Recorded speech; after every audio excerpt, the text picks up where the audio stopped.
Jogja sebagai kota budaya.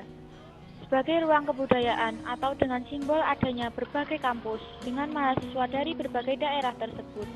Dengan adanya kampus, memaksa mahasiswa dan pelajar tersebut untuk menggunakan bahasa tulis karena harus menuliskan sesuatu secara ilmiah. Dalam hal itu, bahasa Indonesia menjadi sangat penting karena bahasa Indonesia menjadi bahasa ilmiah. Jogja sebagai kota budaya kemudian membuat Jogja menjadi ruang ketiga. Yang dimaksud saya ruang ketiga itu adalah di mana semua orang dari berbagai provinsi hadir atau datang ke Yogyakarta. Ke Yogyakarta ini untuk belajar.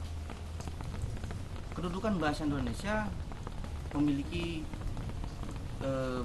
beberapa dimensi. Yang pertama, dia menjadi bahasa resmi karena instansi-instansi yang menjadi ruang kebudayaan atau kampus-kampus sebagai simbol kebudayaan itu secara tidak langsung memaksa para pelajar atau mahasiswa yang ada di dalamnya mempelajari bahasa tulis dalam konteks keberaksaraan karena harus menuliskan sesuatu secara ilmiah.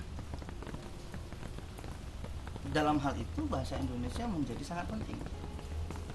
Karena itu bahasa ilmiah, dia harus memiliki fungsi sebagai bahasa ilmiah sehingga ada kaidah-kaidah yang tidak boleh dilanggar, misalnya ejaan yang disempurnakan atau ketata bahasaan. Kehadiran pelajar dan mahasiswa tersebut dalam hal ini menjadikan Jogja sebagai tempat singgah dan pastinya mereka membawa sosiokultural masing-masing daerahnya. Sehingga tidak heran jika di sebuah kelas ketika mempresentasikan sesuatu secara ilmiah tidak menutup kemungkinan muncul bahasa daerah. Artinya, dalam kehidupan sehari-hari, pelajar dan mahasiswa menggunakan bahasa Indonesia dan bahasa kultural yang digunakan secara bersamaan. Situasinya itu tidak dalam kondisi resmi ya boleh gitu. Yang tidak boleh itu kan kalau dalam situasi resmi misalnya bahasa baru digunakan di kelas itu tidak boleh, dan mestinya juga bahasa yang resmi untuk bahasa nasional. Selain itu, kehadiran turis asing untuk belajar bahasa Indonesia atau orang Indonesia yang belajar bahasa asing akan memunculkan kejadian serupa. Seperti yang dijelaskan oleh Profesor Tito Suwondo, Kepala Balai Bahasa Yogyakarta. Bahasa di kalangan muda ini memang kita harus mengingat masalah ragam bahasa ya. Ragam bahasa itu kan ada ragam resmi, ragam tidak resmi. Nah kalau ragam resmi itu kan digunakan di forum-forum resmi. Lalu di kalangan anak muda, apakah itu di situasi resmi atau tidak? Tapi kalau misalnya tidak di dalam situasi resmi, misalnya dengan teman sendiri, tentu saja ini bahasa yang digunakan bisa lebih akrab. Kalau bahasa yang digunakan itu lebih akrab, tentu saja ini tidak harus bukan bahasa Indonesia yang baku. Jadi boleh saja sebenarnya asalkan tidak dalam situasi resmi. Seiring dengan perkembangan zaman yang diikuti dengan berkembangnya ilmu pengetahuan dari teknologi, membuat banyak benda elektronik yang dapat memudahkan segala kegiatan banyak orang. Salah satunya gawai.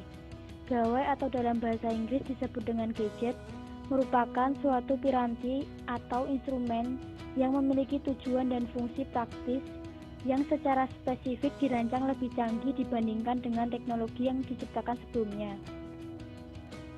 Sosial media merupakan salah satu bagian dari gawai, dan saat ini sosial media menjadi bagian hidup bagi masyarakat. Dalam konteks jurnalisme yang seharusnya terkatakan dengan baik, terperinci, dan dengan analitik, saat ini banyak blog-blog bahkan web-web atau situs jurnalisme di Indonesia sering memberitakan hal-hal yang instan. Gadget atau handphone sebagai alat komunikasi, maka ada apresiasi tempat untuk anak melakukan sebuah komunikasi, yaitu melalui bahasa tulis. Memang kemudian dapat diketahui bahwa komunikasi anak menjadi banyak, menjadi lancar, lebih bervariasi.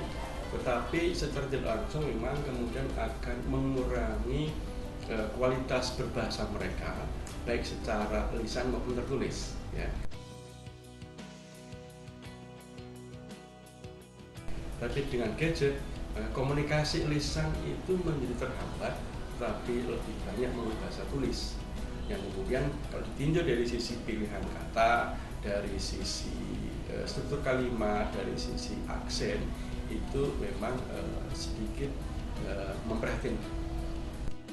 Yang menjadi inti permasalahannya, apakah gawai atau gadget tersebut dapat mempengaruhi penggunaan bahasa Indonesia? Ya, persoalan gadget ini tentu saja akan mempengaruhi penggunaan bahasa. Karena gadget itu kan salah satu bentuk teknologi komunikasi yang sifatnya adalah praktis. Nah, kepraktisan itulah yang berpengaruh pada penggunaan bahasa. Misalnya bahasa-bahasa yang mestinya kalau digunakan dengan gadget, nah ini tentu saja lebih tidak lengkap. Penggunaan gadget itu sekarang sudah mengejala. Pembelajaran bahasa Indonesia harus tetap mengedepankan teknik presentasi, diskusi yang itu akan memudahkan anak mengembangkan potensi anak dalam berbicara di depan publik. Saya kira pertama yang kita tidak perlu khawatir saya kira tentang hal itu, karena dilihat dari segi positif tentu itu akan membuat bahasa Indonesia menjadi berkembang, tetapi tentu dengan melalui fase-fase yang resmi, misalnya melalui para ahli yang di Balai Bahasa atau di Badan Bahasa Jakarta.